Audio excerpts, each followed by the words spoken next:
नमस्कार, आप देख रहे हैं मोबाइल न्यूज 24। मैं हूं अभिषेक कुमार और वक्त हो गया है दिन भर के बड़ी खबरों का।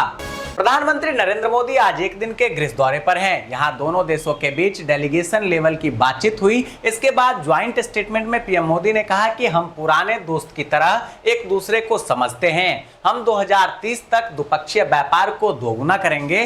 पीएम ने ग्रीस के जंगलों में लगी आग में जान गंवाने वाले लोगों को श्रद्धांजलि भी दी। कांग्रेस के वरिष्ठ नेता राहुल गांधी आजकल लद्दाख के दौरे पर हैं। इस दौरान आज कारगिल में राहुल गांधी ने एक बार फिर अल्पसंख्यक समुदाय को लेकर सरकार पर सवाल उठाया। राहुल गांधी ने सभा में कहा कि देश में मुसलमानों को निशाना बनाया जा रहा है।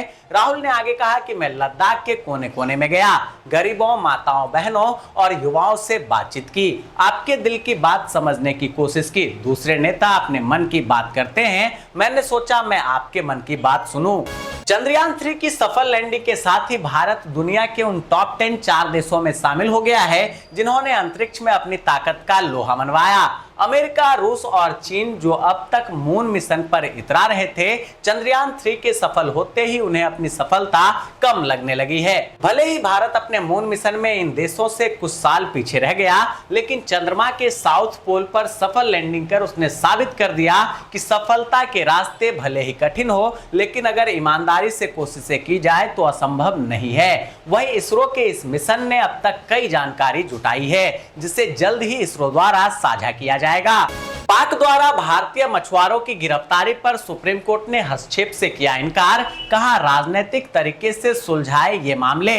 दोस्तों, आगे की खबर पर चलने से पहले आप सभी से रिक्वेस्ट है कि अगर आपने अब तक इस वीडियो को लाइक नहीं किया है तो प्लीज इसे अभी लाइक कर दें, वीडियो पर कमेंट कर अपनी प्रतिक्रिया भी दें और इसे शेयर जरूर कर दें। आपके ऐसा करने से हमारा और हमारी टीम का हौसला बुलंद होता है और हम रोजाना इसी समय पर आप लोगों के लिए दिन भर की बड़ी खबरें लाते रहते हैं। अयोध्या में चल रहे राम मंदिर निर्माण की प्रगति की समीक्षा के लिए श्री राम जन्मभूमि तीर्थ क्षेत्र ट्रस्ट की 2 दिवसीय बैठक आज से शुरू हुई। इसमें समिति के अध्यक्ष निपेंद्र मिश्रा भी शामिल हुए, जहां बैठक में सभी सदस्यों ने भाग लिया। इस बैठक का मुख्य उद्देश्य राम मंदिर के निर्माण कार्यों से मिश्रा को अवगत कराना है। ऐसा माना जा रहा है कि मंदिर का उद्घाटन अगले साल जनवरी में मकर संक्रांति के बाद होगा। सुप्रीम कोर्ट ने तमिलनाडु सरकार की उस याचिका पर आदेश पारित करने से इनकार कर दिया है, जिसमें तमिलनाडु सरकार ने फसलों के लिए कर्नाटक द्वारा प्रतिदिन 24,000 क्यूसेक कावेरी नदी से पानी छोड़ने की मांग की थी। भारतीय जनता पार्टी के सांसद अरविंद धर्मपुरी ने बीआरएस एमएलसी के कविता पर तेलंगाना में मुसलमानों के साथ भेदभाव करने का आरोप लगाया।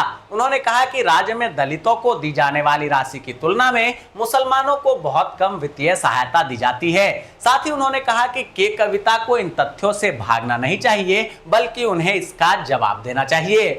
मणिपुर में एक बार फिर सुरक्षा बलों ने भारी मात्रा में गोला बारूद बरामद किया है, जहां सुरक्षा बलों को तलाशी अभियान के दौरान इम्फाल पूर्व और इम्फाल पश्चिम जिले से 4 अग्नियास्त्र, 38 गोला बारूद और 8 बम मिले हैं।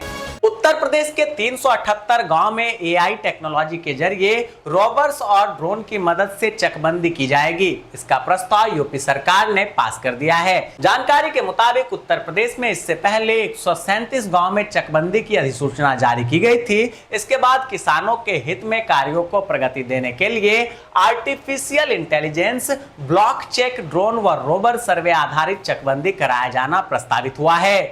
राजद सुप्रीमो लालू यादव को सुप्रीम कोर्ट से फिलहाल के लिए बड़ी राहत मिली है, जहां लालू की जमानत रद्द करने की सीबीआई की याचिका पर सुप्रीम कोर्ट अक्टूबर में फैसला सुनाएगा।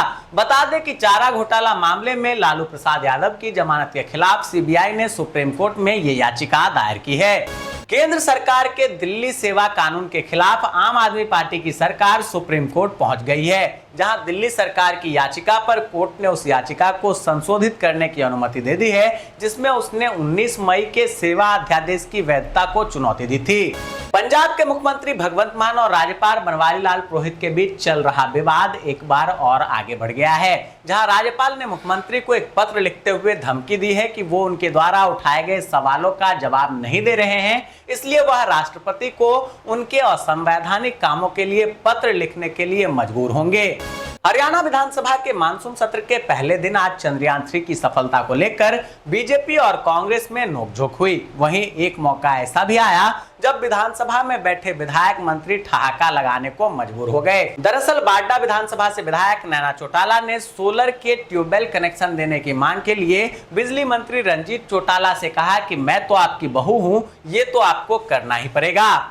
उत्तराखंड में लगातार हो रही बारिश और भूस्खलन से लोगों की परेशानी बढ़ गई है। जहां मौसम विज्ञान केंद्र ने मौसम के तीखे रुख को देखते हुए येलो अलर्ट जारी किया है। वहीं टिहरी के बगड़धार में भारी मलबा आने से गंगोत्री राजमार्ग 3 दिन से अवरुद्ध है। वर्षा के कारण राजमार्ग को खोलने में भी मुश्किलें आ रही है।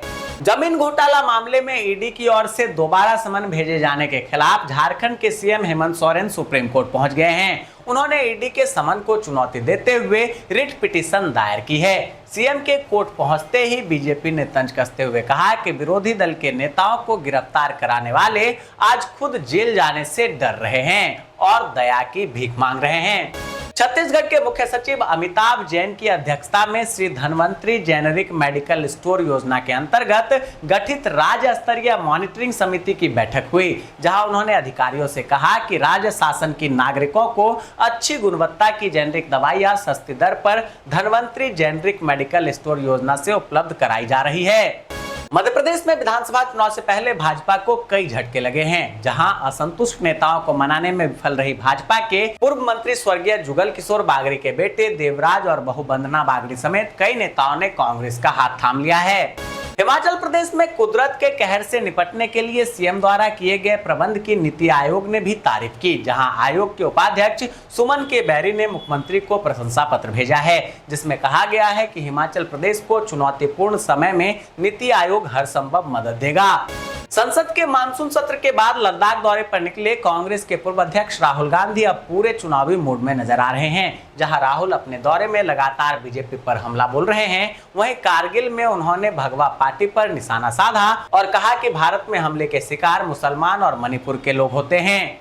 पश्चिम बंगाल के पूर्व मेदिनीपुर के महिसादल में भाजपा नेता पर एक विकलांग महिला के साथ गलत काम करने का आरोप लगा है, जहां महिला ने थाने में इस बाबत शिकायत दर्ज कराई है। इसके बाद पुलिस इस मामले की जांच में जुट गई है।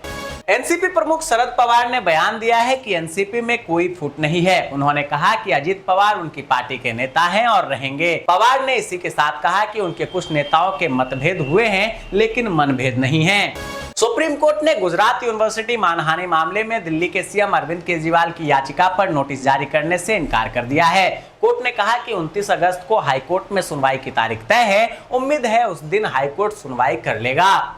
राजस्थान में पानी की कमी के कारण किसानों ने विरोध प्रदर्शन किया, जहां किसानों ने महाराजा गंगा सिंह चौक पर प्रदर्शन किया और जमकर सरकार विरोधी नारेबाजी की। किसानों ने गुस्से में राजस्थान पंजाब बॉर्डर हाईवे को जाम कर दिया। वहीं किसान नेता सतवीर सिंह ने कहा कि पंजाब सरकार हमारे साथ मनमानी कर रही है और राजस्थान सरकार हाथ पर हाथ धरे बैठी है। पनीर के फूल, जिसे डोडा भी कहा जाता है, अपने औषधीय गुणों की वजह से कई समस्याओं के लिए इस्तेमाल किया जाता है। यह फूल डायबिटीज के मरीज के लिए काफी फायदेमंद है, साथ ही यह त्वचा के लिए भी बेहद गुणकारी है। शरीर में इंसुलिन को संतुलित रखने में यह काफी मदद करता है। भारत सरकार के मिनी रत्न कंपनियों में से केंद्रीय भंडारण निगम यानी CWC ने 153 पदों पर भर्ती निकाली है। इच्छुक उम्मीदवार आधिकारिक वेबसाइट cwacor.nic.in पर 26 अगस्त से 24 सितंबर तक आवेदन कर सकते हैं। जी हाँ दोस्तों, मैं देख पा रहा हूं कि आप में से अधिकतर लोगों ने इस वीडियो को लाइक किया है, वीडियो पर कमेंट कर अपनी प्रतिक्रिया दी है और इसे शेयर भी किया है, लेकिन कुछ लोग अभी भी बाकी हैं। इसलिए उनसे भी रिक्वेस्ट है कि प्लीज वे भी वीडियो को लाइक कर दे, कमेंट कर अपनी प्रतिक्रिया दे और इसे शेयर जरूर कर दे। दोस्तों, ये थी दिन भर की बड़ी खबरें। ऐसे ही खबरों से अपडेट रहने के लिए चैनल पर नए हैं तो अभी सब्सक्राइब करें, नोटिफिकेशन बेल के ऑल ऑप्शन को दबा दें, वीडियो को लाइक और ज्यादा से ज्यादा शेयर करें, ताकि देश और दुनिया की तमाम खबरों से आप और आपके जानने वाले रह सकें अपडेट।